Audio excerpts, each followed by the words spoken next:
Hello dear, आपका इस video के अंदर बहुत बहुत वेलकम है भाई। अपनी जर्नी को आगे कंटिन्यू करते हैं। कंटिन्यू करने के नाम से ही आपको डर लग रहा होगा कि सर कितनी दूर तक कंटिन्यू करोगे, है ना। तो आज इस बात के ऊपर भी एक बार डिस्कस कर लेते हैं भाई। कई स्टूडेंट्स ने कुछ फीडबैक दिया है। देखो, ये पूरी प्लेन ज्योमेट्री है, पूरी प्लेन ज्योमेट्री।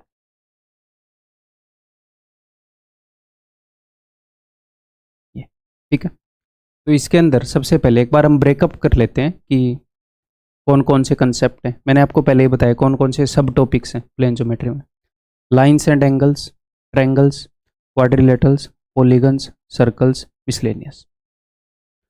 तो अब आपको ये लगेगा कि 6 में से हमने अब तक इस क्लास से पहले सिर्फ 2 ही कवर किए हैं सर, और इनमें 19 क्लासें हो गई। तो बाकी के 4 और कवर करने में तो 19 दूनी 38 क्लासेज और लग जाएंगी, है ना। यार अभी तक तो 2 ही चीजें हुई है ना, अभी तो क्वाड्रिलेटरल भी है, पॉलीगन भी है, पता नहीं कितना हमें पढ़ना पड़ेगा। ये जो ट्रायंगल्स है ना, ये बहुत ही बड़ा टॉपिक है भाई, और बहुत ही बड़ा टॉपिक मैथ के अंदर नहीं।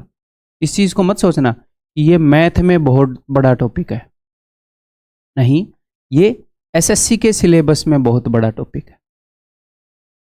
हमें फर्क इससे पड़ता है, हमें इससे फर्क नहीं पड़ता, हमें इससे फर्क पड़ता है।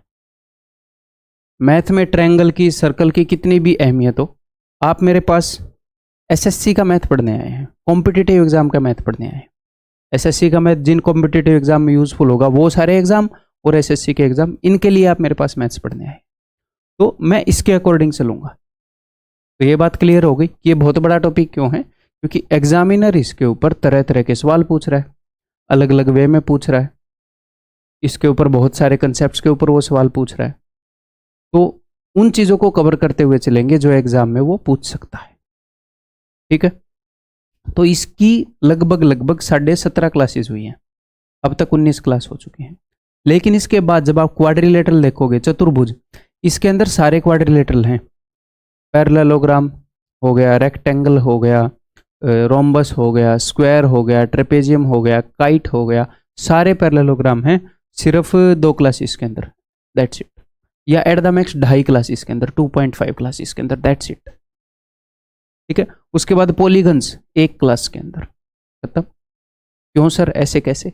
वो एग्जामिनर एसएससी के सिलेबस में जैसा आ रहा है उसको कंप्लीट कवर करते हुए चल रहा हूँ मैं, ठीक है। सर्कल्स 4 क्लासेस लगेंगी, ठीक है। और मिसलेनियस उसके बाद बचे कुचे सारे कुछ एक्स्ट्रा, भाई अपोलोनियस थ्योरम बता दिया, कोसाइन रूल, साइन रूल के कुछ जो क्वेश्चन आए हैं वो करवा दिए, जो एक्स्ट्रा जो थ्योरम्स है उनमें 1 क्लास, दैट्स इट। तो ये सारे जब आप जोड़ोगे तो 4 और 2 6 और 2 8, अप्रोक्स 8 क्लास।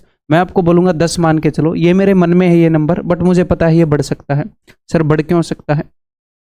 क्योंकि मैं यहाँ पर आपके कंसेप्ट के साथ साथ आपकी प्रैक्टिस भी लेकर चल रहा हूँ, ठीक है। जब दोबारा आप सेम कंटेंट को रिवाइज करेंगे ना, इसी कंटेंट को जब आप दोबारा रिवाइज करेंगे, हो सकता है आपको लगे सर इतने बड़े कंटेंट को हम कैसे रिवाइज करेंगे। मेरे भाई देखो, रिवीजन करने के लिए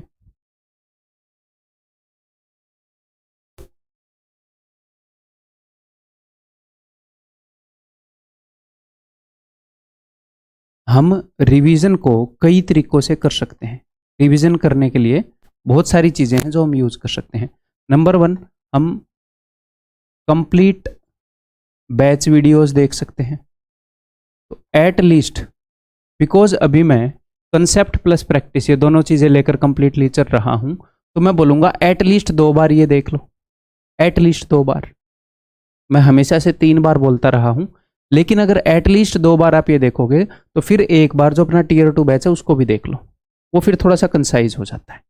3 बार हमें कोर्स में से निकलना होता है, हाँ। बट मान लो आपका एग्जाम पास है, तो रिवाइज करने के बहुत सारे तरीके हैं। आप क्या कर सकते हो, आप क्लास की जो पीडीएफ है जो मैं बोर्ड पर पढ़ाता हूँ वो उससे कर सकते हो, ठीक है। आप प्रैक्टिस सीट से रिवीजन करते हैं, उससे अलग तरीके से रिवीजन होता है। उसके बाद हम क्विक रिवीजन पॉइंट से अगर रिवीजन करेंगे, अलग तरीके से रिवीजन होएगा। उसके बाद जो मैंने हैंड रिटन नोट्स दे रखे हैं आपको, उससे भी इन ए वे रिविजन होता है, वो अलग तरीके से मदद करता है। उसके बाद आप खुद के जो नोट्स मैंने आपको बनाने के लिए बोला है उससे भी आप रिवीजन कर सकते हो। कहीं से सिर्फ आपका रिवीजन होएगा सिर्फ कंसेप्ट्स का, कहीं से आपका रिवीजन हो जाएगा कंसेप्ट्स प्लस क्वेश्चंस का। और अगर इस फॉर्मेट में आप रिवीजन करोगे तो आपकी अंडरस्टैंडिंग बनेगी, सिर्फ रिवीजन नहीं होगा। इसमें सिर्फ रिवीजन नहीं होता, इसमें अंडरस्टैंडिंग बनती है, मतलब बढ़ती है, काफ़ी इंप्रूव होती है, क्योंकि आप मेरा थॉट प्रोसेस बार बार देख रहे हैं। यहाँ पर भी मेरा ही थॉट प्रोसेस देख रहे हैं, बट यहाँ पर मैं चीज़ों को बोल रहा हूँ, लैंग्वेज में पिरो रहा हूँ, आपकी अंडरस्टैंडिंग बना रहा हूँ, आपके दिमाग के अंदर कुछ पिक्चर बना रहा हूँ। तो ये अलग अलग वेज हैं रिवीजन करने के। किसी चैप्टर को हम ऐसे रिवाइज कर लेंगे, किसी को ऐसे रिवाइज कर लेंगे, प्लेन ज्योमेट्री जैसे चैप्टर को ऐसे करेंगे, कंपाउंड इंटरेस्ट जैसे टॉपिक को ऐसे करेंगे, और परसेंटेज के तो तीनों ही टॉपिक को ऐसे करेंगे। क्यों सर? क्योंकि इंपॉर्टेंट है।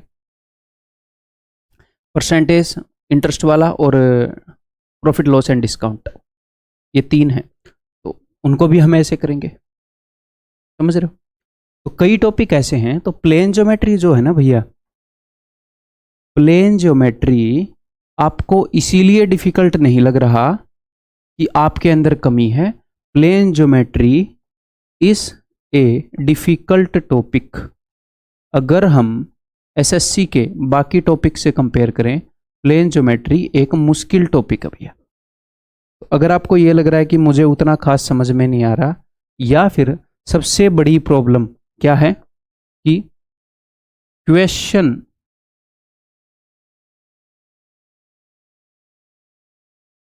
हर क्वेश्चन नए मेथड से हो रहा है।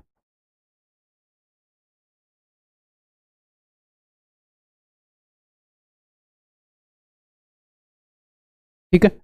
तो एक्चुअल में हर क्वेश्चन नए मेथड से नहीं हो रहा होता, वो आपको लग रहा होता है। जब इन्हीं वीडियोस को आप दोबारा देखोगे तो आपको लगेगा उतने भी नए मेथड से नहीं हो रहा। फिर तिबारा देखोगे तो आप बोलेगा वो तो एक ही मेथड से रहा है सारा। सेम कंटेंट को आपको देखोगे तो नजरिया बदलता जाएगा। क्यों? क्योंकि क्या कंटेंट बदल रहा है, आपकी अंडरस्टैंडिंग इंप्रूव हो रही है। तो अगर आपको ये प्रॉब्लम आ रही है तो क्या करना चाहिए? दुखी हो जाना चाहिए? नहीं। क्यों? कॉम्पिटिटिव एग्जाम है। जी हाँ सर, सबको ये प्रॉब्लम आ रही है। ठीक है? और एक बात की मैं गारंटी दे सकता हूँ कि इस वे में स्ट्रक्चर्ड कंटेंट, स्ट्रक्चर कैसे हो सकता है? लेवल वाइज हो सकता है, टाइप वाइज हो सकता है, और कंसेप्ट्स को उस कंसेप्ट से बताना, ना कि रट कर इस तरीके से बताना कि याद करने में मुश्किल हो। अगर कोई चीज़ याद करने में मुश्किल होती है तो उसको याद करने की भी मैं टेक्निक आपको साथ साथ बता रहा हूँ। ठीक है? तो मैं इस चीज़ के ऊपर बहुत ही ज़्यादा ध्यान रखता हूँ कि मैं आपकी जगह होता तो मैं क्या करता, मुझे यहाँ दिक्कत होती, मुझे ये होती, अगर इस तरह के नेचर का बंदा यहाँ पर होता तो उसको ये दिक्कत होती, तो उसको ऐसे हेल्प मिलेगी। है? मैं हमेशा इन चीज़ों को इम्प्रूव करने की सोचता रहता हूँ। तो आपको दी बेस्ट फॉर्म में कंटेंट मिल रहा है, तो कहीं ना कहीं आप वहीं पर कॉम्पिटिटिव एग्जाम में आपको एज ऑलरेडी मिल चुकी है, बट अपना टॉपिक ही डिफिकल्ट है, तो आपको अनकंफर्टेबल तो करेगा। मैं इससे नहीं बचा सकता कि आपको प्लेन ज्योमेट्री अनकंफर्टेबल ना करे, करेगी। ठीक है? और दोबारा रिवीजन करने का भी आपको टाइम मिलेगा, वो होएगा शेड्यूल के अंदर। ठीक है? मुझे पता है कैसे कैसे रिवीजन करना चाहिए, किस टॉपिक का कैसे करवाने में फ़ायदा होएगा, कितना टाइम बचे तो कैसे करें। ठीक है? हर एक चीज़ का ध्यान रखेंगे। अपने पास एक और हथियार है टियर 2 बैच रिवीजन का, वो मैंने यहाँ पर नहीं लिखा है। ठीक है? उसका भी यूज़ कर लेंगे है, अगर मुझे लगेगा टाइम अलाउ कर रहा है मैं उसका भी यूज़ कर लूँगा। ठीक है? तो मैं कहना क्या चाह रहा हूँ कि टेंशन को छोड़ दो। आपने सिर्फ कितना टेंशन लेना है? आपने सिर्फ ये टेंशन लेना है कि जो मैंने आपको बताया कि ये करो, आपने वो किया कि नहीं, बस। अब उससे इम्प्रूवमेंट कैसे होगी वो टेंशन मेरी है। भाई मैंने ठेका लिया है ना आपकी इम्प्रूवमेंट का, कि मेरी बातें मानोगे तो इम्प्रूवमेंट होएगी। तो अगर उससे इम्प्रूवमेंट नहीं होएगी तो वो किसकी टेंशन है? वो मेरी टेंशन है। तो भाई ठीक है, क्लियर है? तो ये कुछ अपना मामला है। अभी बहुत ही कम, जितना हम कर चुके हैं उसके आधे से भी कम बचा है अप्रोक्सीमेटली। हो सकता है 8 पर ही अटक जाए, ये 10 पर चली जाए वीडियो है, फिर भी 19 का लगभग आधा ही मान लो आप। हो सकता है क्वाड्रिलेटरल 2.5 में हो जाए भाई, पॉलीगन 1.5 में हो जाए, सर्कल्स 4.5 में हो जाए, तो मैंने हर एक जगह आधी आधी वीडियो एक्स्ट्रा मान के 2 वीडियो जोड़ दी उसमें। ठीक है, तो ये सिस्टम है, टेंशन नहीं लेनी है। ठीक है, क्वाड्रिलेटरल शुरू हो चुका है। एक और बात बता दूं आगे बढ़ने से पहले कि क्वाड्रिलेटरल का पैरेललोग्राम वाला जो पोर्शन है वो आपको और ज्यादा अनकंफर्टेबल करेगा। क्वाड्रिलेटरल का जो पैरेललोग्राम वाला कंसेप्ट है, पैरेललोग्राम के ऊपर एसएससी के अंदर उतने सवाल नहीं पूछे जाते, बट पूछे जा सकते हैं। मुझे पता हो रिलेवेंट है, अपनी एनसीईआरटी में है, उसी अंडरस्टैंडिंग को वो मेंसुरेशन 2D में यूज कर लेता है। प्लेन ज्योमेट्री में सवाल नहीं पूछता, बट मेंसुरेशन 2D में पैरेललोग्राम की एक अंडरस्टैंडिंग वो यूज कर लेता है, तो वो मैं करवाऊंगा। तो वो क्वेश्चन मैं खुद उठा के लाऊंगा CDS से या खुद बनाऊंगा। क्लियर है मेरे भाई? तो पैरेललोग्राम भी हो सकता है आपको थोड़ा सा अनकंफर्टेबल कर दे, तो कोई दिक्कत नहीं, आप देखते जाओ यार, मैं हूं ना, मैं आपके साथ हूं, क्या टेंशन ले रहे हो आप? अगर आप ये मानते हो कि मैं किसी काम को करने में कैपेबल हूं, तो मैं वो कैपेबिलिटी आपके साथ है। जो मैं मेहनत कर रहा हूं वो आपके साथ है, उसका रिजल्ट आपको मिलेगा ही मिलेगा। और भी कुछ प्लान्स आगे हैं, देन वो जब भी जो भी होंगे, चलो उनको छोड़ो। ठीक है, तो चीज़ें इंप्रूव होंगी, टेंशन मत लो। ठीक है, अनकंफर्टेबल हो रहे हो तो सब हो रहे हैं। तो आगे बढ़ते हैं भाई फिर इसके अंदर। हेलो, हाँ जी। तो देखो, बहुत सारी ऐसी प्रॉब्लम्स होती हैं जो कैंडिडेट्स को उन प्रॉब्लम्स का ही तब पता चलता है जब उसे तैयारी करते हुए 1 साल हो गया, जब उसे तैयारी करते हुए 2 साल हो गया, जब उसे तैयारी करते हुए 3 साल हो गया, तब उसको प्रॉब्लम का पता चलेगा कि अच्छा ये प्रॉब्लम थी। सॉल्यूशन तो अलग बात है प्रॉब्लम का, तो बट मुझे तो इस फील्ड के अंदर बहुत सारे साल हो गए ना, तो इसीलिए एक बार तसल्ली से हम सिलेबस करेंगे, उसको करना ज़रूरी है। ठीक है, तो दिक्कत मत मानो आप, खुश हो जाओ, रिलैक्स होकर आगे बढ़ो। यही रास्ता है, इसी से सबको गुजरना है। इसको सबसे आसान मैंने बनाया हुआ है जितना आसान बन सकता है, और दोबारा करोगे ये इस टॉपिक की रिक्वायरमेंट है। ठीक है, तो अभी दिल थोड़ा हल्का हुआ, दिल को थोड़ा हल्का करो भाई। चलिए जी आगे बढ़ते हैं। अब थोड़ा सा अनकंफर्टेबल होने के लिए तैयार हो जाओ, थोड़ा सा दिमाग लगाने के लिए तैयार हो जाओ। तो सबसे पहली फिगर अपने सामने है भाई, पैरेललोग्राम, समांतर चतुर्भुज। तो मैं सबसे पहले इसकी प्रॉपर्टीज आपको बताता हूँ। पैरेललोग्राम एक ऐसी फिगर है जिसमें ऑपोजिट साइड्स जो हैं, आमने सामने वाली भुजाएं जो हैं, वो एक दूसरे के पैरेलल होती हैं, समांतर होती हैं, इसीलिए पैरेललोग्राम बोलते हैं। AB is parallel to DC and AD is parallel to BC। ठीक है, क्लियर है भाई? और ये एक दूसरे के पैरेलल हो गई हैं ऐसे, इसी कारण अगर ऐसे आप पैरेलल लाइन बनाओगे ना, ऐसे मान लो 2 लाइन आपने पैरेलल बना दी और फिर 2 लाइन ऐसे पैरेलल बना दी, तो क्या होएगा, आमने सामने वाली पक्का इक्वल हो जाएंगी ऐसे केस में, पक्का। तो इसी कारण आमने सामने वाली भुजाएं पैरेलल हैं, इसी कारण आमने सामने वाली भुजाएं इक्वल भी होती हैं। अगर मैं आपको ये बोल दूं कि मेरे पास कोई फिगर है जिसमें आमने सामने वाली भुजाएं इक्वल हैं, जिसमें आमने सामने वाली भुजाएं इक्वल हैं, तो आप ये बोल सकते हो कि सर ये तो पक्का पैरेललोग्राम होएगा। आमने सामने वाली भुजाएं इक्वल हो गई यानी कि ये पैरेललोग्राम है। अगर मैं आपको ये बोल दूं कि भैया एक फिगर है जिसके अंदर आमने सामने वाली भुजाएं पैरेलल हैं, तो आप बोलोगे सर ये पैरेललोग्राम हो गया और इसके आमने सामने वाली इक्वल भी होती हैं। ठीक है, अगर मैं आपको ये बोल दूं कि मेरे पास एक फिगर है, इसमें ये वाला जो जोड़ा है लाइनों का, ये पैरेलल है प्लस ये इक्वल भी है। देखो मैं आपको 2 प्रॉपर्टी बता रहा हूं कि ये पेयर भी इक्वल है, ये पेयर भी इक्वल है। 2 प्रॉपर्टी बता दी यानी कि ये पैरेललोग्राम है। फिर मैंने 2 प्रॉपर्टी बता दी कि ये वाला जोड़ा भी पैरेलल है, ये वाला जोड़ा भी पैरेलल है, यानी कि ये पैरेललोग्राम है। अब मैंने बता दी कि ये वाला जोड़ा पैरेलल भी है, पहली प्रॉपर्टी, और ये वाला जोड़ा इक्वल भी है, दूसरी प्रॉपर्टी, यानी कि ये पैरेललोग्राम है।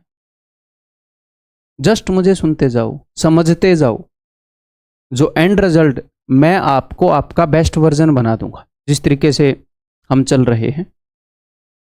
ठीक है, वो मेरी टेंशन है, आप बस एंजॉय करो यार। ठीक है जी, क्लियर है? तो इसकी प्रॉपर्टी क्या है, opposite sides are equal and parallel. Hindi वाले स्टूडेंट हिंदी में लिख लेंगे, ठीक है, या जब आप नोट्स बनाओगे, मैंने हैंड रिटन नोट्स भी दे रखे हैं, वहाँ से भी आप मदद ले सकते हो नोट्स बनाने में, क्विक रिवीजन पॉइंट से भी मदद ले सकते हो नोट्स बनाने में, इतनी सारी चीज़ें आपके पास अवेलेबल है। तब आप हिंदी में लिख लोगे, आमने सामने वाली भुजाएं बराबर और समांतर होती हैं। Opposite angles are equal, opposite angles भी इक्वल होते हैं।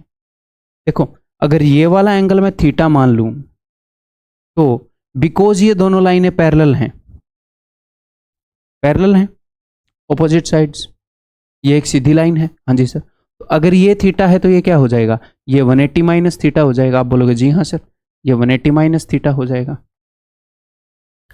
अब ध्यान से देखो, ये वाली दोनों लाइनें भी पैरेलल हैं, आप बोलोगे जी हाँ सर, तो ये एक ट्रांसवर्सल हो गई, ये एक तिर्यक रेखा हो गई, तो इस और इस एंगल का सम भी 180 होएगा भैया। Angles on the same, interior angle on the same side of transversal, इसका और इसका सम 180 है, तो ये थीटा हो गया। अब फिर से ये दोनों लाइनें पैरेलल हैं, हाँ जी सर, तो इसका मतलब ये और ये वाले एंगल का सम भी 180 होएगा, तो ये थीटा है तो ये 180 माइनस थीटा। तो ऑपोजिट एंगल कैसे हो गए भाई, ऑपोजिट एंगल हो गए इक्वल, कैसे हो गए, बराबर। हमें ये सारी प्रॉपर्टी याद होनी चाहिए और ये प्रूव करनी भी आनी चाहिए, या फिर ये प्रूव करने की अंडरस्टैंडिंग होनी चाहिए, बस वो अपने आप बनती रहेगी, आप देखते रहोगे तो। ठीक है, adjacent angles are supplementary, adjacent यानी कि ये पड़ोसी कोण, ये जो कोण है, ठीक है, ये सप्लीमेंट्री है, इन दोनों का सम 180 है, इन दोनों का सम क्या है, 180 है। वो तो यहाँ फिगर से ही दिख ही रहा है, थीटा और 180 वो लिखा है मैंने। ठीक है जी, आगे बढ़ते हैं। आगे इनके जो डायगोनल्स हैं वो भी कुछ प्रॉपर्टी फॉलो करते हैं, तो उन डायगोनल्स के बारे में बताता हूं। देखो, डायगोनल्स बाइसेक्ट ईच अदर, यानी कि अगर मैंने यहां पर डायगोनल्स खींच दिए, अगर मैंने यहां पर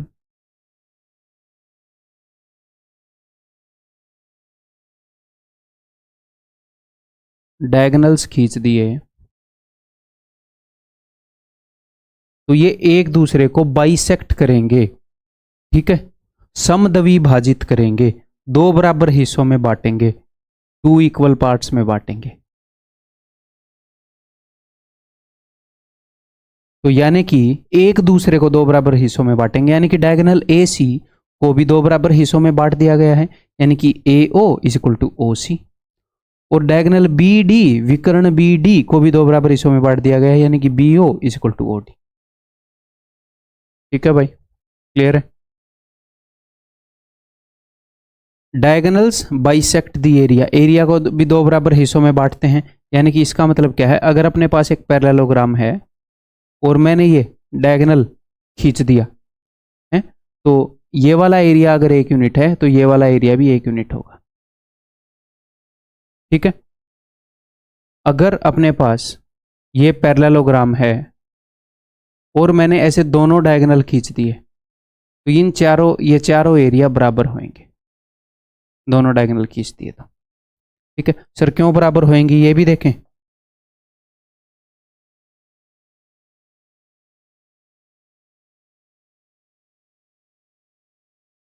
क्यों बराबर होंगे, देखो, आप भी मेरे साथ लगवा जाओ। और क्वाड्रिलेटरल्स के अंदर मैं क्या करूंगा, मैं ये बता देता हूं आपको। क्वाड्रिलेटरल्स के अंदर हम ये करेंगे कि हम पहले सारे, इस इकट्ठे पढ़ने में थोड़ी सा आसान रहता है, अंडरस्टैंडिंग बढ़िया बनती है, तो हम सारी quadrilateral, parallelogram, rectangle, square, rhombus, trapezium, kite, इन सब की प्रॉपर्टीज पहले इकट्ठे पढ़ लेंगे और उसके बाद इनके क्वेश्चन करेंगे। इनको इकट्ठे एक जगह पर जब हम समझेंगे तो ज़्यादा अच्छे से अंडरस्टैंडिंग बनती है। ठीक है भाई, तो ऐसे करेंगे, क्वेश्चंस बाद में करेंगे। तो देखो, ये अपने पास एक पैरेललोग्राम है, हाँ जी सर पैरेललोग्राम है, इसकी क्या खासियत है, ये खासियत है कि ऑपोजिट साइड्स तो हैं इक्वल होती हैं, हाँ जी सर। अब मैंने एक डायगोनल खींच दिया, हाँ जी सर, तो अब आप देखो triangle A D B and triangle B D C, इनमें ये वाली साइड इसके बराबर है, जी हाँ सर, ये वाली साइड इसके बराबर है, जी हाँ सर, और तीसरी साइड कॉमन है, जी हाँ सर। तो एस एस एस से कॉन्ग्रुएंट हो गई कि नहीं, एक ट्रायंगल की तीनों साइड दूसरी ट्रायंगल की साइड के बराबर है, तो अगर कॉन्ग्रुएंट हो गई तो एरिया इक्वल हो गया कि नहीं? हाँ जी सर, हो गया। और अगर आप यहीं पर ऐसे इस डायगोनल ने एरिया को दो बराबर हिस्सों में बांट दिया, आप बोलोगे जी हाँ सर बांट दिया, चलो। क्यों? क्योंकि मैंने अभी प्रूव किया है कॉन्ग्रुएंट हो गई, इसकी तीनों साइड के इक्वल है। अब ये डायगोनल जो है ये एक दूसरे को बाइसेक्ट करते हैं, एक दूसरे को दो बराबर हिस्सों में बांटते हैं। तो अगर ओ जो है वो मिड पॉइंट है, डायगोनल AC जो है वो BD को दो बराबर हिस्सों में बांटता है, और डायगोनल BD जो है वो AC को दो बराबर हिस्सों में बांटता है। ठीक है जी। तो डायगोनल BD का मिड पॉइंट O है, तो ट्रायंगल ABD में ये तो एक मीडियन हो गई ना भैया, माध्यिका हो गई ना। हाँ जी सर, एक मीडियन हो गई। तो मीडियन एरिया को दो बराबर हिस्सों में बांटती है, यानी कि ये एक यूनिट हो गया तो ये भी एक यूनिट होएगा। हाँ जी सर। अब देखो ट्रायंगल ABC में O जो है वो मिड पॉइंट है किसका? AC का। तो ट्रायंगल ABC में BO ये भी तो मीडियन होगी ना भैया, माध्यिका हो गई, क्योंकि इस वर्टेक्स से सामने वाली लाइन के मिड पॉइंट पर जा रही है, तो ये दोनों एरिया भी इक्वल होंगे। तो ये एक यूनिट है तो ये भी एक यूनिट होएगा, और उसी तरीके से ये एक यूनिट है तो ये भी एक यूनिट होएगा, तो ये चारों भी बराबर है। तो अगर आप दोनों डायगोनल खींच दोगे तो ये जो चार एरिया बन के आ रहे हैं, इन चारों का एरिया जो है वो बराबर है। ठीक है जी। एक और तरीके से भी इसको प्रूव कर सकते हैं, देखो कि ये और ये बराबर है, जी हाँ सर, और ये भी बराबर है, ऑपोजिट साइड ऑफ ए क्या बोलते हैं, पैरेललोग्राम। तो साइड से दोनों कॉन्ग्रुएंट होगी तो एरिया बराबर है। ऐसे इन दोनों को कर लो तो एरिया बराबर है। बहुत सारे तरीके हैं करने के, ठीक, लेकिन हमें ये पॉइंट क्या है ये याद रखना है। ठीक है जी। तो diagonals doesn't bisect the angle, angle को बाइसेक्ट नहीं करते। क्यों बाइसेक्ट नहीं करते? देखो जरा यहाँ पर, कई बार बच्चों को ये प्रतीत होता है कि यार ये इसका जो डायगोनल है ये इस एंगल को दो बराबर हिस्सों में बांट देगा, इसको दो बराबर हिस्सों में बांट देगा, ऐसे लगता है। तो देखो अगर आपको कभी भी प्रतीत हो तो आप क्या करो, अगर एक पैरेललोग्राम का डायगोनल उसके एंगल को दो बराबर हिस्सों में बांटेगा, तो चाहे वो कैसा भी पैरेललोग्राम हो, सभी पैरेललोग्राम का डायगोनल उसके एंगल को दो बराबर हिस्सों में बांटेगा। फिर तो आप क्या करो, एक ऐसा पिचका हुआ पैरेललोग्राम बना लो। मान लो आपको एग्जाम में याद ही नहीं आ रहा ये प्रॉपर्टी, पिचका हुआ और एक लंबा सा पैरेललोग्राम बना लो। अब इसका डायगोनल खींचो, आपको लग रहा है ये बाइसेक्ट कर रहा है? ये कितना बड़ा एंगल है, ये कितना छोटा एंगल है, बाइसेक्ट तो नहीं कर रहा। मैं आपको प्रूव भी करके बता दूंगा, बट खुद फील होगा यार, अगर मैं एक पिचका हुआ और एक लंबा सा बना दूंगा, गंदी शेप का बना दूंगा, तो अगर आप एक ऐसी शेप का बनाओगे तो डाउट में ही रहोगे कि यार लग तो रहा है यार, देखो यार बीच से तो जा रहा है, क्योंकि ये रोम्बस बना दिया आपने, है ना। अब प्रूव करते हैं। देखो ये अपने पास एक पैरेललोग्राम है,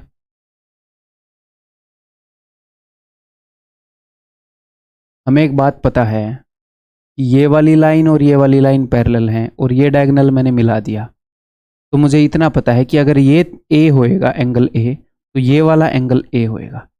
सिर्फ इतना पता है मुझे, ठीक है, बिकॉज पैरेलल लाइंस है और उनके बीच में से ट्रांसवर्सल जा रही है। ठीक है मेरे भाई, ऐसे जेड बन रहा है, ऐसे जेड बन रहा है। सिमिलरली ये भी पैरेलल लाइंस हैं, ठीक है, और ऐसे जेड बन रहा है। अब तक हम ये प्रूव कर पाए कि ये वाला एंगल बी है तो ये वाला एंगल बी है, ठीक है। और एक और चीज देखो, पैरेललोग्राम के अंदर क्या होता है, पैरेललोग्राम के अंदर ऑपोजिट साइड्स इक्वल होती हैं, ये वाली साइड और ये वाली साइड इक्वल है, ये वाली साइड और ये वाली साइड इक्वल है। हाँ जी सर।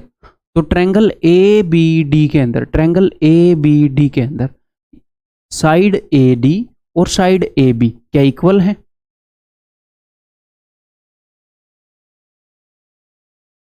नहीं सर, ए डी और बी डी तो इक्वल नहीं है, तो फिर it implies that angle A is not equal to angle B. ये A is not equal to B, क्योंकि इक्वल एंगल तो इक्वल साइड के ऑपोजिट होते हैं, अनइक्वल साइड के ऑपोजिट एंगल जो है वो भी अनइक्वल होंगे। सर आपको किसने बोला कि ए डी और ए बी इक्वल नहीं है? अगर ये इक्वल हो गई तो अगर if A D is equal to A B, then A B C D एक रोम्बस बन जाएगा, समचतुर्भुज बन जाएगी, वो हम आगे पढ़ेंगे। अगर एक पैरेललोग्राम हो जिसकी चारों साइड्स इक्वल हो जाए तो वो उसको हम रोम्बस कहते हैं। हाँ, रोम्बस में डायगोनल बाइसेक्ट करता है एंगल को। और आपको कंफ्यूज होने की जरूरत नहीं है कि हमें याद कैसे रहेगा, मैं हूं भाई, ऐसी बातें कर रहे हो आप। ठीक है, तो जो डायगोनल है वो एंगल को बाइसेक्ट नहीं करता। ठीक है, अगर आपने कभी भी ये देखना है कि कोई भी डायगोनल एंगल को बाइसेक्ट करता है कि नहीं, तो आप ये देखा करो भैया कि अगर ये थीटा होएगा तो ये भी थीटा होएगा, और अगर ये भी आपको थीटा चाहिए ये भी थीटा हो जाएगा, क्योंकि जेड वाली फिगर बनेगी। अगर आपको ये दोनों एंगल अगर ये बाइसेक्ट करेगा, देखो ओपोजिट एंगल, एक और तरीका बताता हूं, ओपोजिट एंगल हमेशा इक्वल होते हैं पैरेललोग्राम में, ये तो क्लियर है। 180 minus theta, 180 minus theta, theta theta, opposite angle हमेशा इक्वल होते हैं। ठीक है, तो अगर ये बाइसेक्ट करेगा, अगर ये बाइसेक्ट करेगा तो ये भी थीटा ये भी थीटा, और इस पूरे एंगल का साइज 2 थीटा है तो इस पूरे एंगल का साइज भी 2 थीटा। हाँ जी सर, तो ये भी थीटा होगा, तो यहां पर भी ये भी थीटा। तो अगर ये बाइसेक्ट करेगा तो इन दोनों जगह थीटा थीटा आएगा, तो इसके ऑपोजिट वाली साइड और इसके ऑपोजिट वाली साइड भी इक्वल होनी चाहिए। तो ऐसी फिगर होनी चाहिए जिसमें AD और AB इक्वल हों। लेकिन पैरेललोग्राम के अंदर AD और AB इक्वल हों ऐसा जरूरी नहीं होता। अगर ये इक्वल हो गई तो इस फिगर को हम रोम्बस बोलते हैं। ठीक है, तो ऐसे भी आपको याद रह जाएगा। Clear? Next, diagonals doesn't bisect the angle, हमने देख लिया। Okay sir, diagonals are not perpendicular and not equal, diagonals perpendicular नहीं होते और ना ही वो एक दूसरे के इक्वल होते। ठीक है, तो आर नॉट इक्वल ये तो आपको सीधा सीधा दिख रहा होगा, दिख रहा होगा। कैसे? देखो, मैं एक पिचका हुआ ऐसे बना दूं एक पैरेललोग्राम, तो ये डायगोनल छोटा है ये डायगोनल बड़ा है। आप इसको ऐसे पिचका दोगे तो आपको दिख ही रहा होगा ये डायगोनल तो लंबा है, ये वाला डायगोनल छोटा है। क्लियर है मेरे भाई? और ये परपेंडिकुलर भी नहीं होते।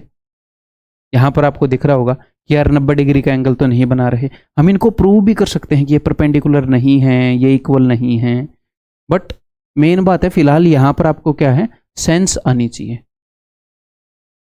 ठीक, प्रूफ ऐसे होंगे कि जो कि आप एग्जाम में याद नहीं कर पाओगे। ठीक है, ये परपेंडिकुलर नहीं है, यहां पर आपको बना के देख लो। ठीक है, कोई भी पैरेललोग्राम आप ऐसे बना के देखोगे तो आपको खुद ही लग जाएगा यार देखो डायगोनल्स परपेंडिकुलर तो नहीं है, भले ही यहां पर लग जाए, थोड़ा सा लंबा बना लो ऐसे, ये लो, कहाँ है परपेंडिकुलर। ठीक है, क्लियर है? नेक्स्ट भैया साइड डायगोनल रिलेशनशिप।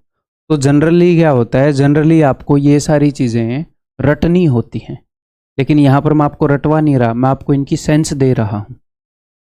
धीरे धीरे ये चीज जो मैं बोल रहा हूं ये आपकी अंडरस्टैंडिंग बन जाएगी, बट फर्स्ट टाइम में नहीं होता ऐसा। ठीक है, गुड थिंग्स टेक टाइम, तो फर्स्ट टाइम में नहीं होता, तो उसकी टेंशन नहीं लेनी। बचपन में जब आप चल रहे थे, चलना सीख रहे थे, तो बार बार गिर रहे थे, तो क्या गिव अप कर दिया कि अरे यार चलना ही नहीं जा रहा, चलो पूरी जिंदगी बिना चले ही बिता देते हैं। कोशिश करते जाओ अपने, आप एक दिन चलना आ जाएगा। ठीक है, नेक्स्ट भैया साइड डायगोनल रिलेशनशिप। तो ये क्या चीज है ये बताता हूं।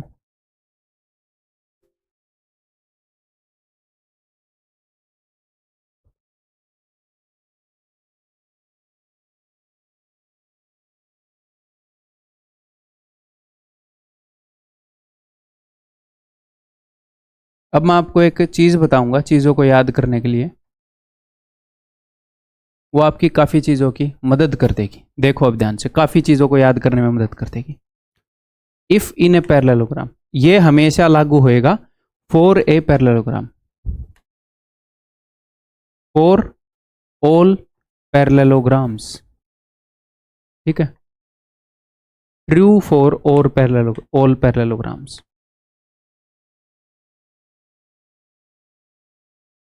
अगर किसी पैरेललोग्राम की साइड्स इक्वल हैं तो उसके डायगोनल परपेंडिकुलर होंगे। अगर किसी पैरेललोग्राम की सारी साइड्स इक्वल हैं तो उसके डायगोनल परपेंडिकुलर होंगे। तो क्या एक आम पैरेललोग्राम, ये एक पैरेललोग्राम है, इसकी सारी साइड्स इक्वल हैं? सारी का मतलब मैं चारों बोल रहा हूं। नहीं सर, चारों तो इक्वल नहीं है, आमने सामने वाली इक्वल होती हैं। तो साइड्स इक्वल होगी तो डायगोनल परपेंडिकुलर होंगे। और अगर किसी पैरेललोग्राम की सारी साइड्स परपेंडिकुलर हुई तो उसके डायगोनल्स इक्वल होंगे। तो क्या इस पैरेललोग्राम की ये साइड्स हैं, ये परपेंडिकुलर है, 90 डिग्री का एंगल बना रही है? नहीं सर, बिल्कुल भी जरूरी नहीं है। अगर इसकी साइड्स 90 डिग्री का एंगल बनाने लग जाएंगी तो उसे तो हम रेक्टेंगल बोलने लग जाएंगे। एक ऐसा पैरेललोग्राम जिसकी सारी साइड्स ऐसे 90 डिग्री का एंगल बनाए तो उसे तो हम रेक्टेंगल, आयत बोलने लग जाते हैं सर। तो फिर उसको हम रेक्टेंगल बोलेंगे ना, कि रेक्टेंगल के डायगोनल इक्वल होते हैं। पैरेललोग्राम तो नहीं बोलेंगे। रेक्टेंगल भी एक पैरेललोग्राम ही है, लेकिन एक ऐसा पैरेललोग्राम है जिसको यहां से धकेल कर सीधा कर दिया गया, ऐसे ऐसे सीधा कर दिया गया, इस एंगल को 90 डिग्री का बना दिया गया। तो हर पैरेललोग्राम के ऊपर ये चीज लागू होती है, हर पैरेललोग्राम। ठीक है, तो हर पैरेललोग्राम का क्या मतलब है सर? यहां पर आपका हर पैरेललोग्राम से मेरा मतलब है, देखो कि ये है एक जनरल पैरेललोग्राम, एक आम पैरेललोग्राम, एक नॉर्मल पैरेललोग्राम। अगर इसी पैरेललोग्राम में अगर मैं इस एंगल को, इस पैरेललोग्राम को पुश करके 90 डिग्री का कर दूं तो ऑपोजिट एंगल्स बराबर होते हैं। जी हाँ सर, तो ये भी 90 का हो गया। और इन दोनों का सम कितना होता है सर? 180 होता है। तो ये 90 है तो ये भी 90 हो गया, तो चारों 90 हो जाएंगे। तो ये है एक parallelogram with angles equal to 90 degree, जिसको हम बोलते हैं रेक्टेंगल। तो रेक्टेंगल भी एक पैरेललोग्राम है, रेक्टेंगल भी एक पैरेललोग्राम है। A parallelogram with angles equal to 90 degree, जिसको हमने सीधा कर दिया, इसको धकेल दिया था, फिर इसको हमने धक्का मार के सीधा कर दिया। ठीक है जी।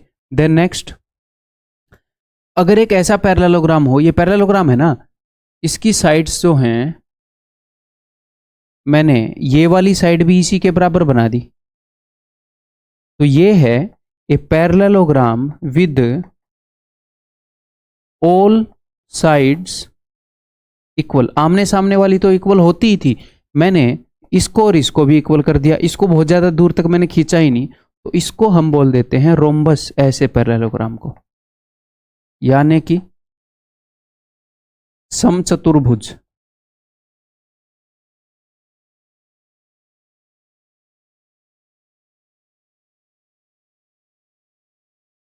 ठीक है, तो ओके जी, ये भी एक पैरेललोग्राम है। अगर मैं इसको भी सीधा कर दूं धक्का देके, तो ये क्या बन जाएगा? तो एक स्क्वायर बन जाएगा। या फिर आप ऐसे बोल सकते हो, ये जो है it is a rectangle with all sides equal. एक ऐसी रेक्टेंगल जिसकी सारी साइड्स बराबर हैं। इस रेक्टेंगल की जो है, इस साइड को लंबा बनाने की बजाय मैंने उतना ही बना दिया जितनी ये थी, तो ये एक रेक्टेंगल है जिसकी सारी साइड्स इक्वल हैं। इसको हम बोलते हैं भैया स्क्वायर, यानी कि वर्ग। तो मुझे एक बात बताओ, क्या ये सारे पैरेललोग्राम्स ही है? हाँ जी, पैरेललोग्राम्स ही हैं। ये तो एक आम पैरेललोग्राम है।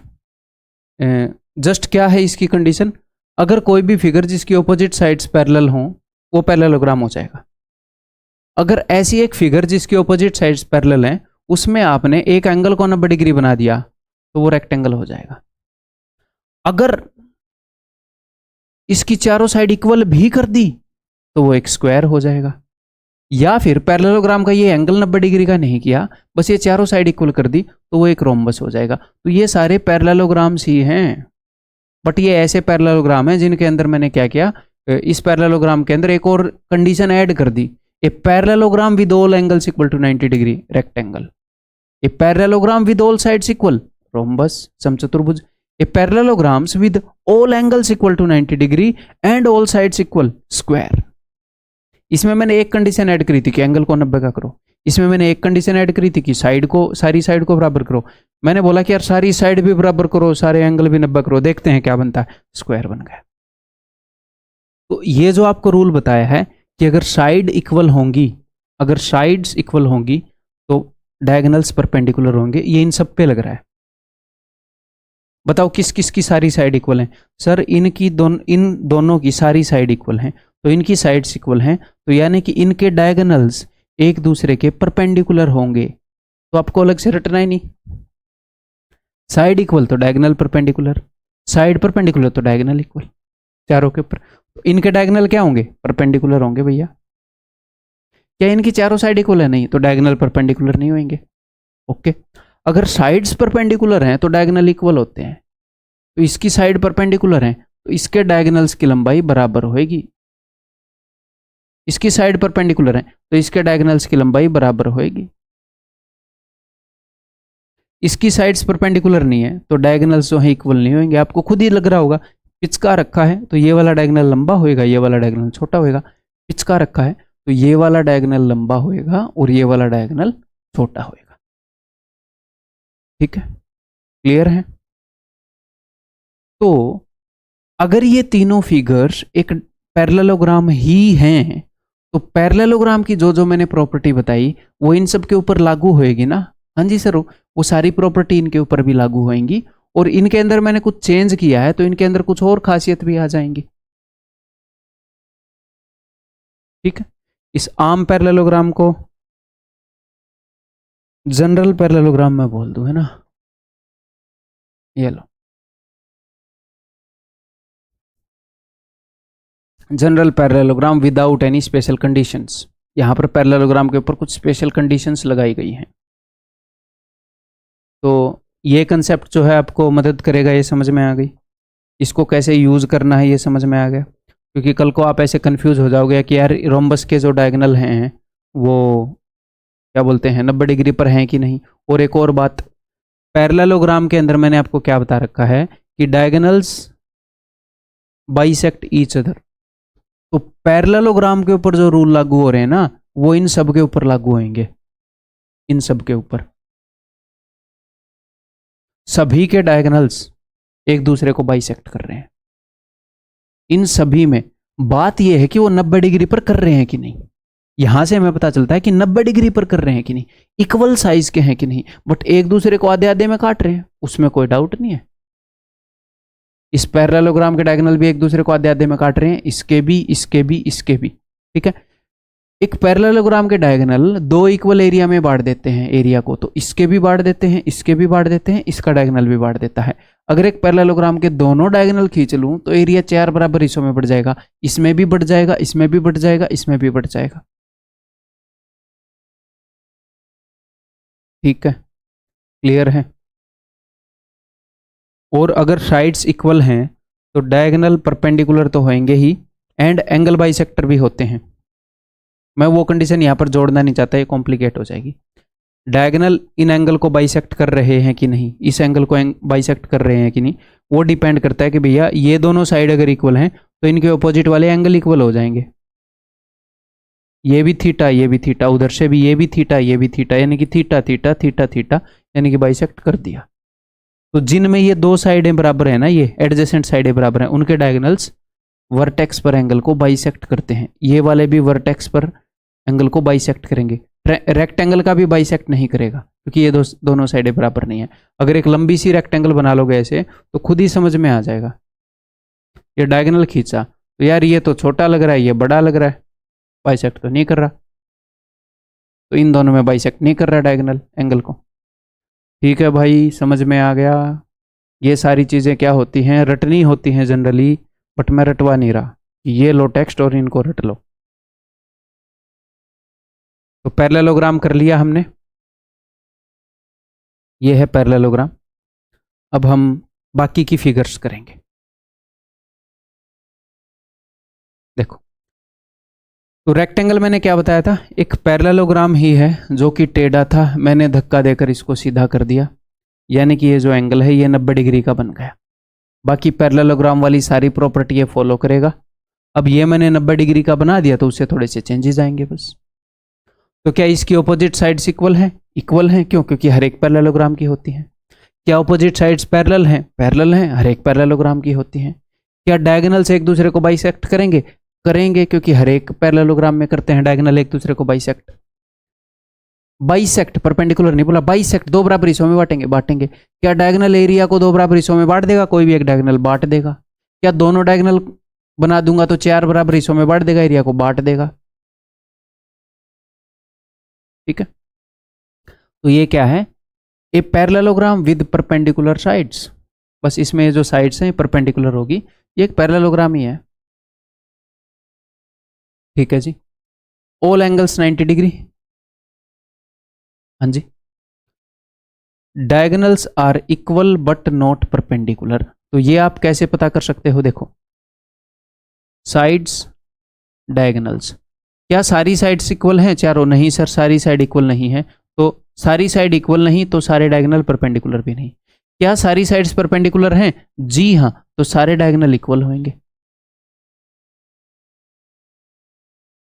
साइड्स इक्वल होती तो डायगोनल परपेंडिकुलर होता, साइड परपेंडिकुलर होती तो डायगोनल इक्वल होता। तो यहां पर सारी साइड परपेंडिकुलर हैं तो डायगोनल इक्वल होंगे, यानी कि B D is equal to A C. Next, follows British flag theorem. एक रेक्टेंगल जो है वो ब्रिटिश फ्लैग थ्योरम फॉलो करता है। तो ये ब्रिटिश फ्लैग थ्योरम क्या है? नाम डरावना है। ये है भैया, नाम बड़े दर्शन छोटे, कोई भयंकर थ्योरम नहीं है। ठीक है, तो टेंशन मत लो। देखो,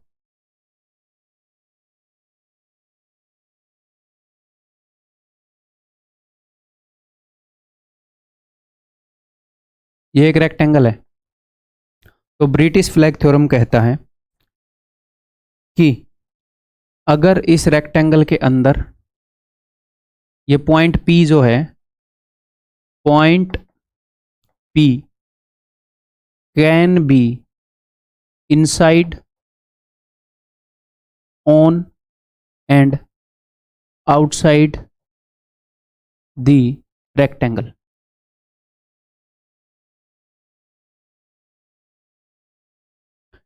आप कोई भी एक पॉइंट ले लो, रेक्टेंगल के अंदर ले लो, रेक्टेंगल के ऊपर ले लो, कहीं पर भी, रेक्टेंगल के बाहर ले लो। एक कंडीशन है जो हमेशा फॉलो होगी। क्या फॉलो होगी सर?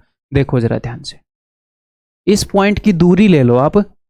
देखो, बी और डी ओपोजिट वर्टिसेस है, एक दूसरे के विपरीत है। हाँ, तो ओपोजिट से ले लो, एक तो इससे ले लो और एक इससे ले लो। ठीक है, और उसके बाद आप इनकी दूरी ले लो दूसरे ओपोजिट वर्टिसेस से, एक इससे ले लो और एक इससे ले लो। तो पाइथागोरस थ्योरम का यूज करके, क्योंकि ये सारे 90 डिग्री पर हैं, हम एक चीज प्रूव कर सकते हैं। क्या कर सकते हैं?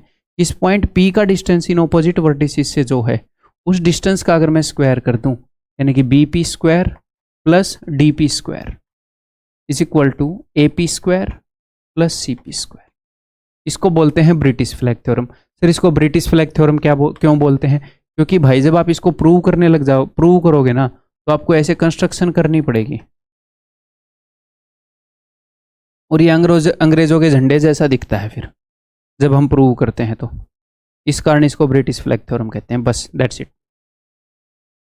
तो एग्जामिनर क्या करेगा? ये टोटल 4 डिस्टेंस हैं, इनमें से 3 देके चौथा पूछ लेगा, बस खत्म बात। तो इसे डरने की जरूरत नहीं है। तो कहीं पर भी एक पॉइंट P ले लो, ऑपोजिट वर्टिसेस से जो डिस्टेंस है उनके स्क्वायर का सम करो, DP square plus CP square will be equal to AP square plus CP square. खत्म। ठीक है, समझ में आ गई भाई बात? आगे बढ़ जाऊं मैं?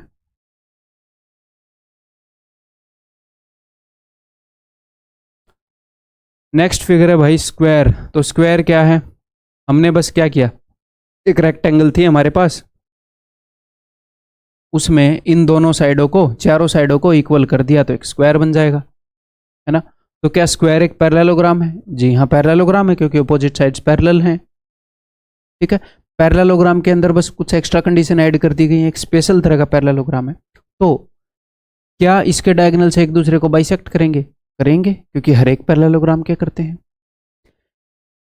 क्या इसके डायगोनल्स, क्या इसका एक डायगोनल एरिया को 2 बराबर हिस्सों में बांट देगा? बांट देगा, हर एक पैरेललोग्राम में बांटता है।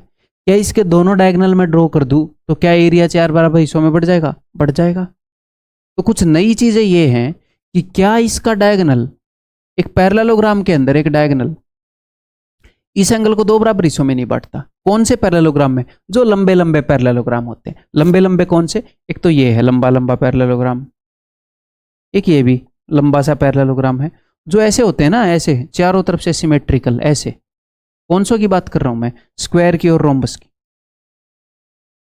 इनके जो डायगोनल हैं वे इस एंगल को 2 बराबर हिस्सों में बांटते हैं। क्योंकि मैंने मान लो इस एंगल को 2 थीटा मान लिया तो ये भी 2 थीटा हो जाएगा, ठीक है। या फिर ऐसे मैंने इसको 2 थीटा मान लिया, ये करते हैं, देखो मैं इसको प्रूव ही करता हूं आपको। सपोज मैंने इसको थीटा मान लिया तो ये वाला भी थीटा होएगा।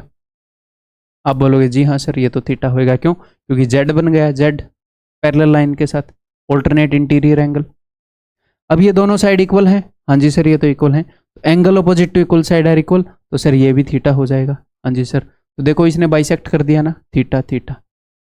अगर आप चाहो तो आप ऐसे जेड बना सकते हो, ऐसे जेड ऐसे, तो ये थीटा है तो ये भी थीटा हो जाएगा। तो देखो इसने बाइसेक्ट कर दिया ना। तो इन दो के अंदर जो डायगोनल है वो इस एंगल को बाइसेक्ट भी करता है। क्यों? क्योंकि angles opposite to equal sides are equal use करके ये इक्वल हो जाते हैं। ये ठीक है भाई, याद रहेगा आपको। तो एक स्क्वायर क्या है? It is a rectangle with equal sides. एक रेक्टेंगल है, उसकी सारी साइड हमने इक्वल कर दी। ओके, डायगोनल्स आर इक्वल, इसके विकर्ण जो है वो बराबर हैं। बराबर क्यों है भाई?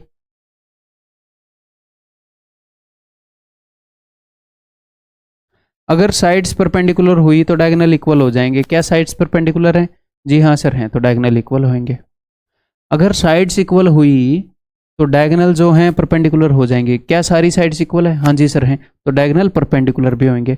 परपेंडिकुलर बोले तो इसके डायगोनल एक दूसरे के परपेंडिकुलर होंगे और बाइसेक्ट तो ऑफ कोर्स करेंगे।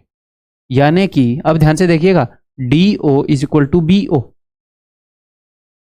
अब मुझे एक बात बताओ, पूरा डायगोनल बी डी और पूरा डायगोनल ए सी बराबर है क्या? बराबर है। भैया साइड्स परपेंडिकुलर हैं तो डायगोनल इक्वल होते हैं। हाँ जी, तो ये पूरा डायगोनल और ये पूरा डायगोनल अगर बराबर है तो इस डायगोनल का आधा और आधा हिस्सा और इस डायगोनल का आधा और आधा हिस्सा है वही बराबर होएगा। तो इस केस में तो ये चारों हिस्से ही बराबर होते हैं स्क्वायर में। अदरवाइज नॉर्मल पैरेललोग्राम में क्या होता है कि ये वाला हिस्सा इसके बराबर है और ये वाला हिस्सा इसके बराबर है। बिकॉज ये वाला डायगोनल लंबा है, ये वाला डायगोनल छोटा है, तो लंबे वाले डायगोनल का आधा हिस्सा, छोटे वाले डायगोनल का आधा हिस्सा, तो लंबे वाले डायगोनल का आधा हिस्सा बड़ा होएगा ना इससे, ये बड़ा है। लेकिन यहां पर क्या है, डायगोनल की लंबाई ही बराबर है, तो इनके आधे आधे हिस्से ही बराबर है।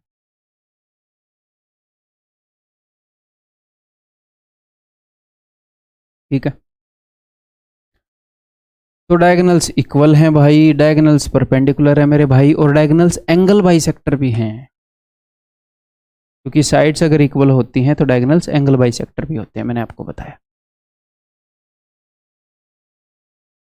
और एंगल बाइसेक्टर बोले तो ये पूरा एंगल 90 डिग्री का है, तो ये भी 45 डिग्री, यही 45 डिग्री। तो स्क्वायर का डायगोनल इस 90 डिग्री के एंगल को 2 बराबर हिस्सों में बांट देता है। ठीक है, क्लियर है? स्क्वायर के अंदर इतना ही है। और हाँ एक बात ध्यान रखना, स्क्वायर और रोम्बस के अंदर जो डायगोनल्स हैं, बिकॉज साइड अगर इक्वल होती हैं तो डायगोनल परपेंडिकुलर होते हैं, तो डायगोनल्स के परपेंडिकुलर होते ही पता है क्या हुआ, यहाँ पर एक राइट एंगल ट्रायंगल बन गई। और राइट एंगल ट्रायंगल में पाइथागोरस थ्योरम ट्रू होता है। एक तो यहाँ पर पाइथागोरस थ्योरम लगवाता है एग्जामिनर कई बार, और दूसरा राइट एंगल ट्रायंगल में तो एक एल्टीट्यूड भी ड्रॉ कर सकते हैं ना 90 डिग्री वाले एंगल से, तो सिमिलरिटी वाला कंसेप्ट बन जाता है, वो भी करता है वो एक आधी बार कर सकता है। ठीक,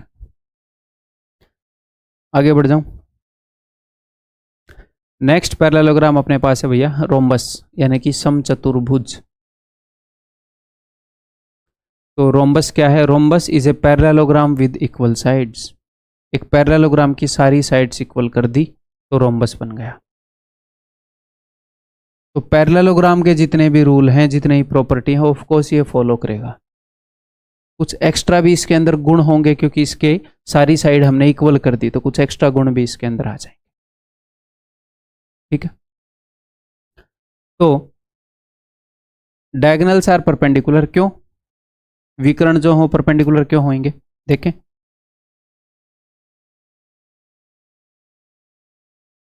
साइड्स अगर परपेंडिकुलर हैं तो डायगोनल इक्वल होते हैं, बट इसमें साइड्स तो परपेंडिकुलर नहीं है, तो भैया डायगोनल इक्वल भी नहीं होंगे। साइड्स अगर इक्वल हों तो डायगोनल परपेंडिकुलर होंगे। क्या इसमें साइड इक्वल है? हाँ जी सर, सारी साइड इक्वल है, तो डायगोनल परपेंडिकुलर होंगे। और एंगल बाइसेक्टर भी होंगे। सर एंगल बाइसेक्टर क्यों होंगे? मैंने आपको बताया है कि अगर ये दोनों साइड एडजेसेंट साइड इक्वल हो गई, आमने सामने वाली तो होती है, अगर एडजेसेंट साइड इक्वल होगी तो डायगोनल उस फिगर के एंगल बाइसेक्टर हो जाएंगे। एंड अनइक्वल, तो ये तो मैं बता ही चुका हूँ अनइक्वल क्यों है। ठीक है, तो डायगोनल्स एक दूसरे को 90 डिग्री पर काट रहे हैं। एक बड़ा डायगोनल है, एक छोटा डायगोनल है। ठीक, क्लियर है? और ये जो डायगोनल है ये एंगल बाइसेक्टर है, वर्टेक्स पे एंगल को बाइसेक्ट कर देता है। तो ये चीज़ें डायरेक्टली रटी जाती हैं, बट रटने में दिक्कत होती है। बच्चे को 1-1.5 साल में समझ में आता है कि मैं अंडरस्टैंडिंग से इनको करता तो मुझे फ़ायदा होता, तो मैं उसी तरीके से बता रहा हूँ मेरे भाई। ठीक है, क्लियर है भैया? तो यहाँ पर अपने सारे पैरेललोग्राम खत्म हो गए। अब इस पैरेललोग्राम्स के अलावा कुछ और भी क्वाड्रिलेटरल हैं जो अपने सिलेबस में है। ट्रेपेजियम है और एक काइट है, दैट्स ऑल। तो वो दोनों भी कर लेते हैं। ठीक है, तो आगे बढ़ूं।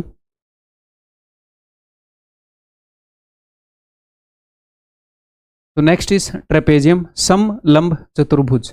तो समलंब, सम यानी कि सेम यानी कि इक्वल या सेम, लंब यानी कि हाइट, हाइट या फिर एल्टीट्यूड।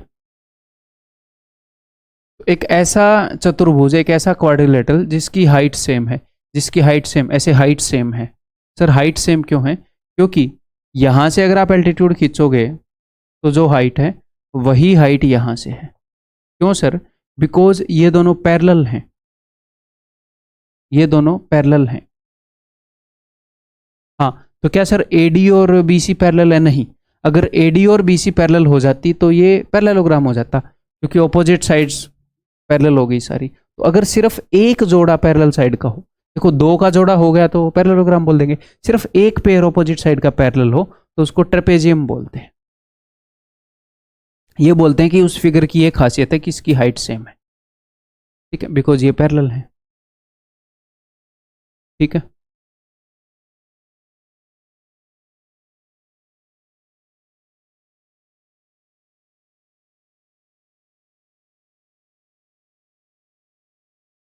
ठीक है भाई। A figure with a pair of parallel sides, ये एक ऐसी फिगर है जिसके पास एक पेयर है पैरेलल साइड्स का, एक ही पेयर है। फॉर्म्स डमरू फिगर ऑन जॉइनिंग डायगोनल्स, तो ये आपको हमेशा याद रखना है। जस्ट मैंने वैसे ही एडिशनल पॉइंट यहां पर आपको दिया है कि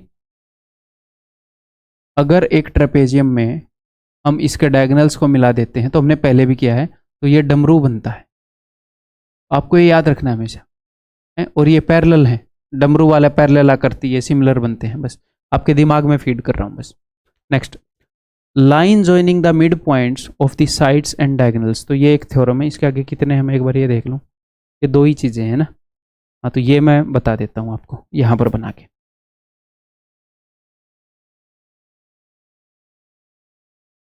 या फिर मैं एक काम करूं, इसको मैं प्रूव भी कर दूंगा, प्रूव करना भी इसको मज़ेदार रहेगा, अपने सिलेबस से रिलेवेंट रहेगा। अगले पेज पर करते हैं।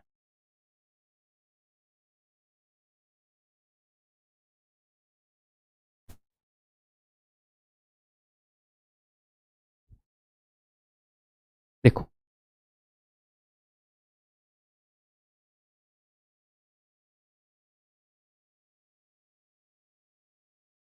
अगर ये एक ट्रेपेजियम है तो इसकी ये जो साइड है ना, ए डी और B C, non parallel side, अगर मैं इनके मिड पॉइंट को मिला दूं और बोलूं ये पी है, ये क्यू है, तो पी क्यू एक लाइन सेगमेंट होगी। जब इसकी नॉन पैरेलल साइड्स को मैंने मिलाया है, यानी कि A P is equal to D P and B Q is equal to C Q. अब मुझे लिखने की जरूरत है, आप समझ गए कि ये दोनों मिड पॉइंट है।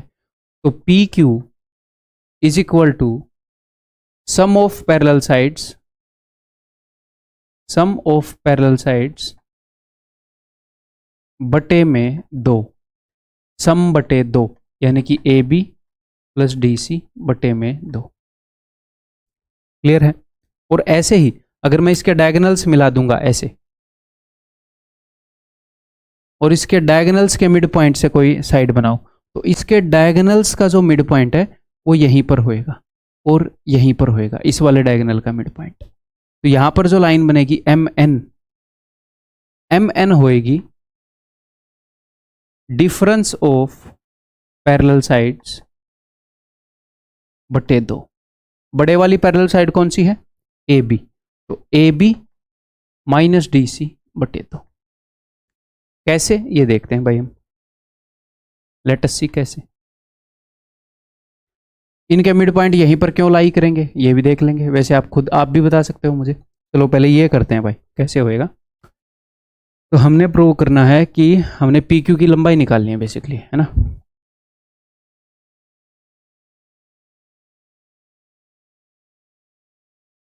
तो यहां पर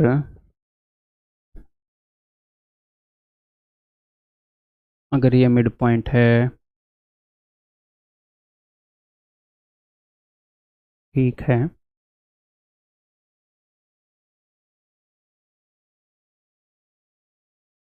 कंस्ट्रक्शन करके ही सही रहेगा क्या?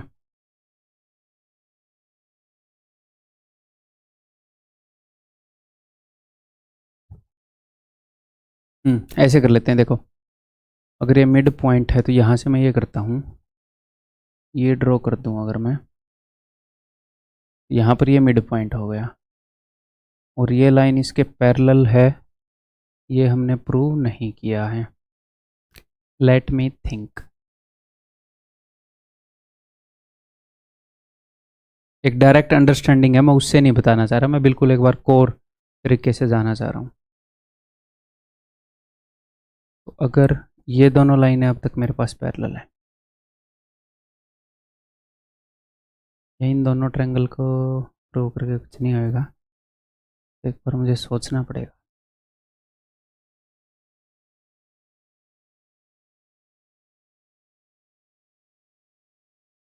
तो ये इसका हाफ है, ये इसका हाफ है, ये तो क्लियर है। तो उस तरीके उसको यूज़ करना ही पड़ेगा, है ना। चलो ठीक है, मैं बिल्कुल बेसिक से करने की सोच रहा था, बट हमें वो इक्वल इंटरसेप्ट थ्योरम यूज़ करना ही पड़ेगा।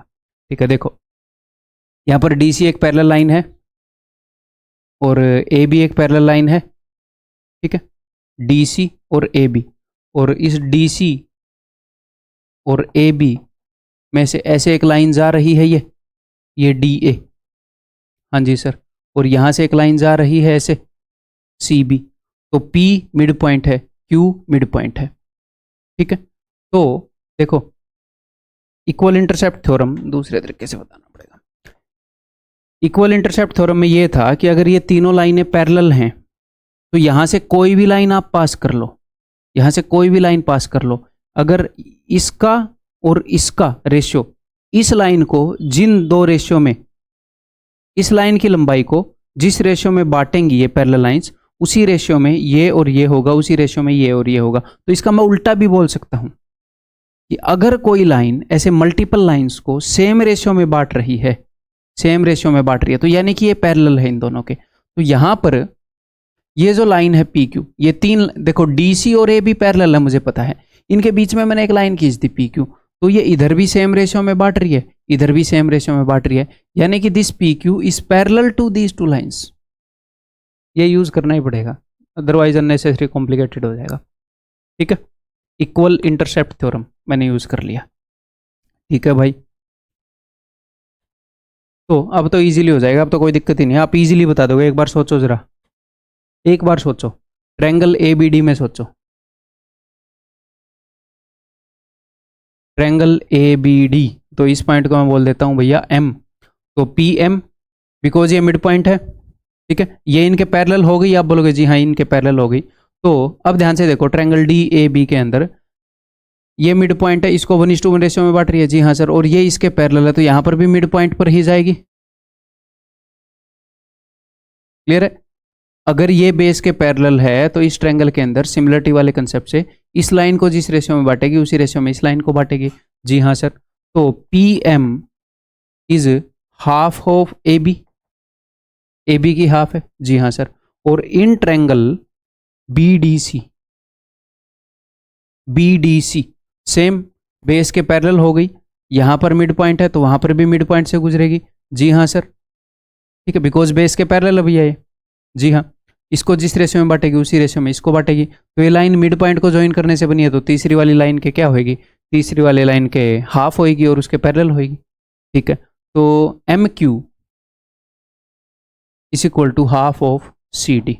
अगर मैं इन दोनों को जोड़ दूं तो पी एम और एम क्यू ये बन जाएगा P Q is equal to half of A B plus C D.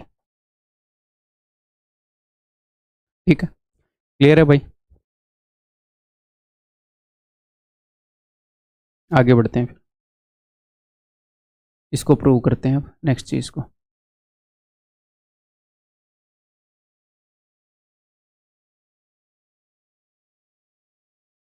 Next हम प्रूव करने वाले हैं भाई, तो उसी तरीके से करेंगे अब।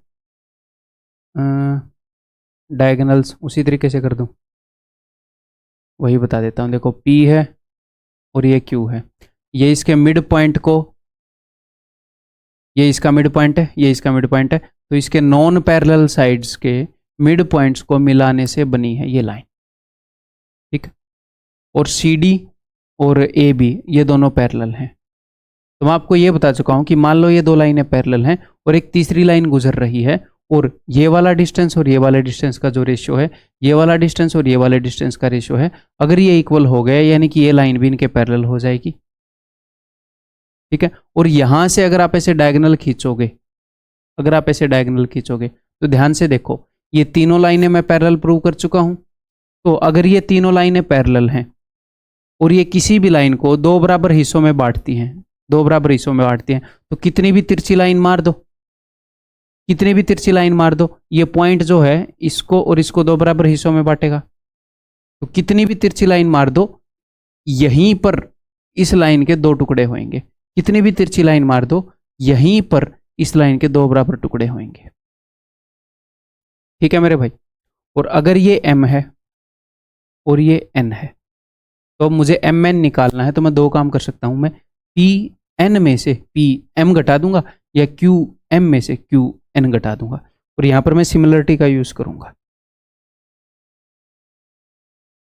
ठीक है,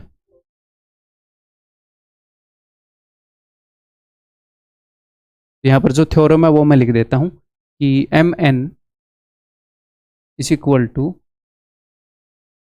डिफरेंस ऑफ पैरेलल साइड्स बटे में 2 is equal to A B minus C D बटे में 2। m and n are mid points of diagonals, ये विकर्णों के मध्य बिंदु हैं। तो एग्जामिनर आपसे पूछेगा कि डायगोनल्स के मिड पॉइंट्स को जोड़ने से जो लाइन बनी है उसकी क्या लंबाई होगी, और यहां पर डायगोनल वो एग्जामिनर आपसे बोलेगा कि line P Q is formed by joining the midpoints of non parallel sides. Line P Q कैसे बनी है, जो नॉन पैरेलल साइड्स हैं उनके मिड पॉइंट्स को जोड़ने से। तो आपको बोलेगा जो नॉन पैरेलल साइड्स हैं, जो कि पैरेलल नहीं है, गैर समांतर रेखाएं हैं, उनके मध्य बिंदुओं को मिलाने से जो लाइनें बनी हैं, उनके मिड पॉइंट को मिलाने से जो लाइन बनी है उसकी क्या लंबाई है। कभी पूछेगा दोनों डायगोनल्स के मिड पॉइंट को ज्वाइन करने से जो लाइन बनी है उसकी क्या लंबाई है।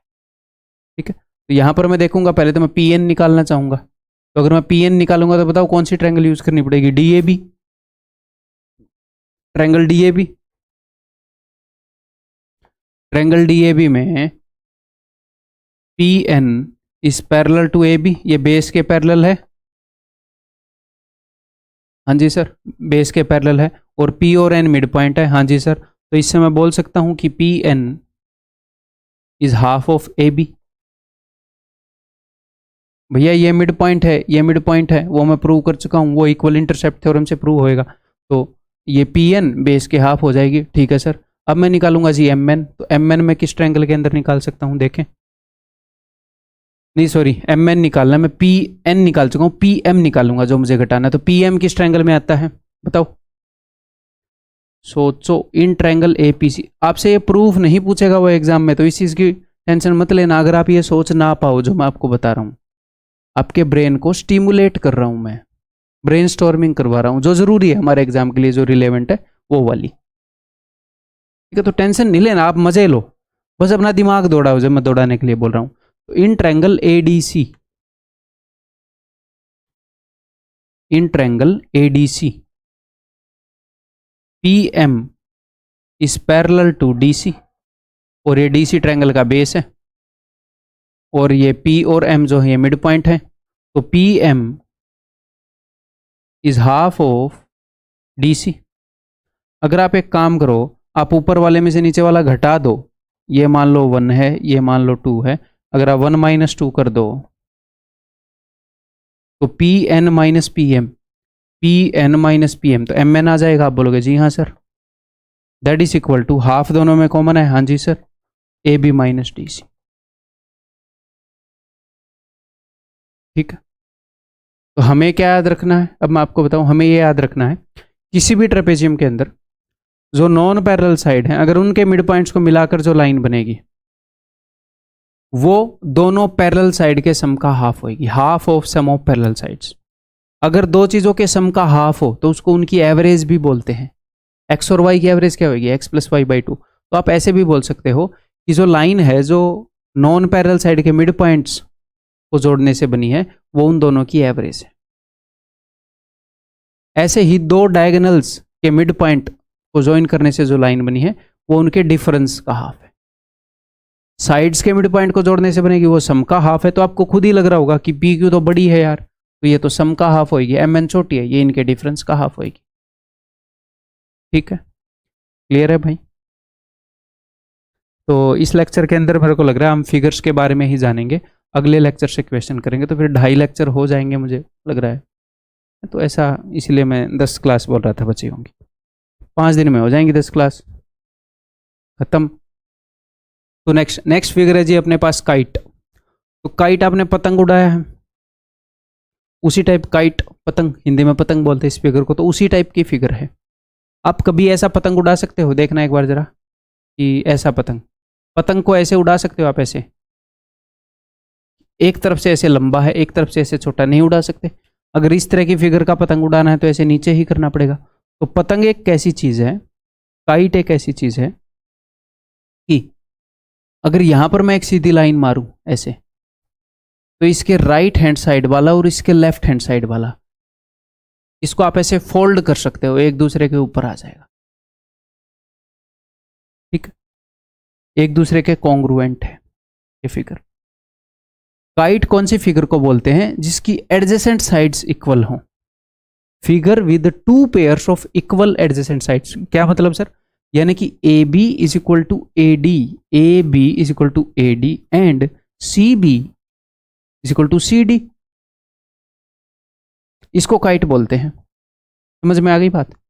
ओके, अगर मैं बी डी को ज्वाइन कर दूं, अगर मैं बी डी को ज्वाइन कर दूं तो मुझे एक बात बताओ, ट्रायंगल ए बी डी एक कैसी ट्रायंगल है, ट्रायंगल ए बी डी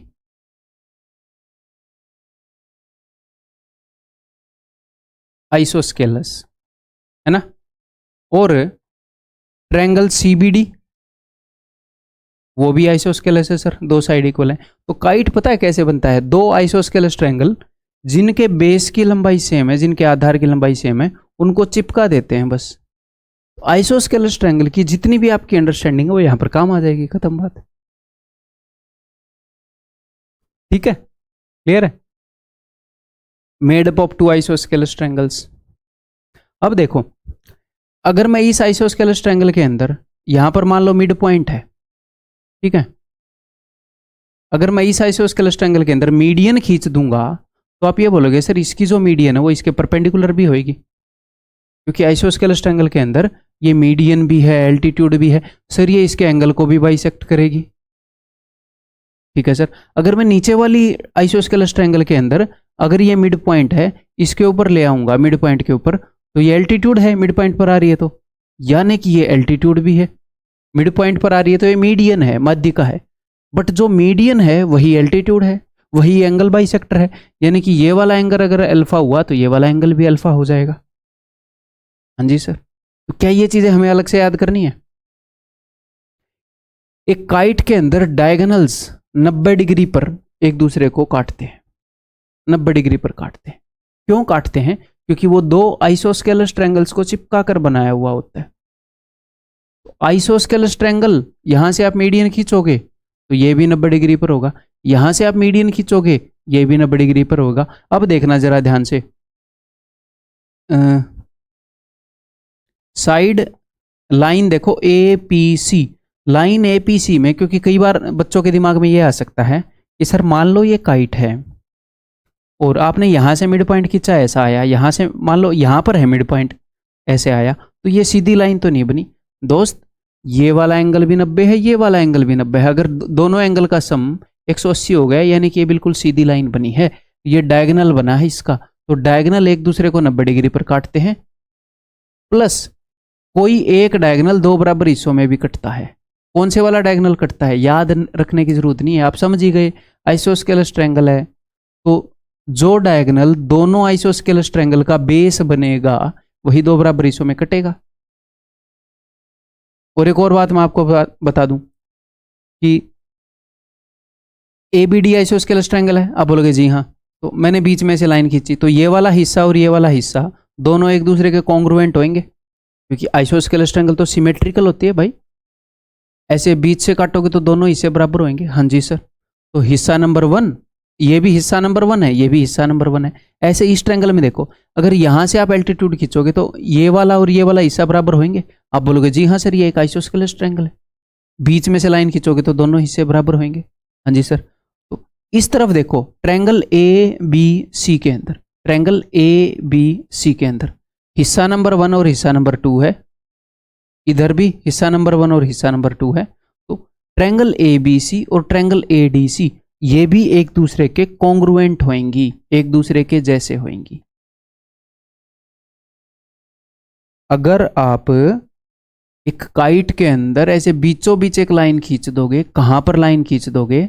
जो इक्वल साइड्स हैं उनके बीच वाले, उस वाले वर्टेक्स से, जो इक्वल साइड है उसके बीच में से, जो इक्वल साइड है उसके बीच में से। तो इस लाइन के इधर वाला हिस्सा और इस लाइन के इधर वाला हिस्सा दोनों एक दूसरे के सर्वांग सम होंगे, कॉन्ग्रुएंट होंगे।